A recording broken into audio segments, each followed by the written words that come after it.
ایک دن ہم ایک دوسرے کو یہ سوچ کر کھو دیں گے کہ جب وہ یاد نہیں کرتا تو میں کیوں اسے یاد کروں۔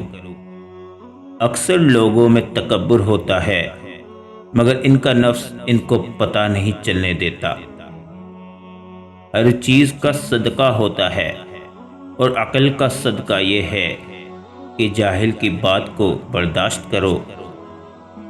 تنقید کے لیے علم کا ہونا ضروری ہے جبکہ نکتہ چینی کے لیے جہالت ہی کافی ہے۔ اشفاق احمد لکھتے ہیں، ہم اللہ کو ایک مانتے ہیں مگر ہم اللہ کی ایک نہیں مانتے۔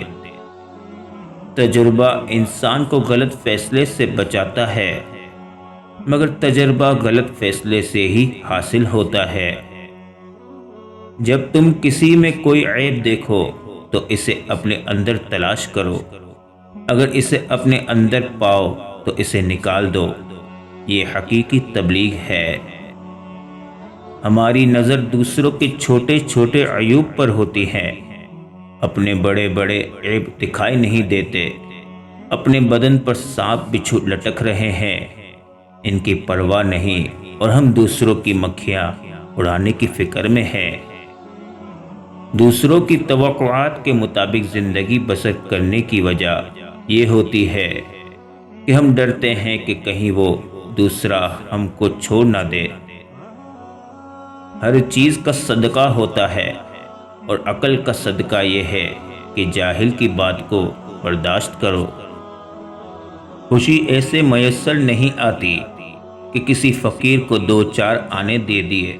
خوشی تب ملتی ہے جب آپ اپنی خوشیوں کے وقت سے وقت نکال کر انہیں دیتے ہیں جو دکھی ہوتے ہیں، اور کل کو آپ کو ان دکھی لوگوں سے کوئی دنیاوی مطلب بھی نہیں ہوتا۔ رشتہ جتایا نہیں جاتا، نبھایا جاتا ہے، پھر دور ہو یا پاس۔ اگر تم نیکی، پاکیزگی اور تقوی کے بغیر خدا کا نام لیتے ہو تو پھر خدا ایک نام ہی ہے، اس کے علاوہ کچھ نہیں۔ ہم اچھا ہونے یا اچھا بننے کے باوجود کسی نہ کسی کہانی میں برے ہوتے ہیں۔ ماضی میں کیے گئے گناہوں کو یاد کریں اور خاموشی کے ساتھ ان کی معافی مانگتے رہیں۔ ایسے ہی لوگوں میں اعلان نہ کرتے پھریں کہ میں بڑا گناہگار ہوں۔ فقط ایک عورت کو دیکھ کر اپنا ایمان کھو دینے والی قوم کے نوجوان اپنے بنیادی حقوق کے حصول کے لیے ایمانی طاقت کہاں سے لائیں گے؟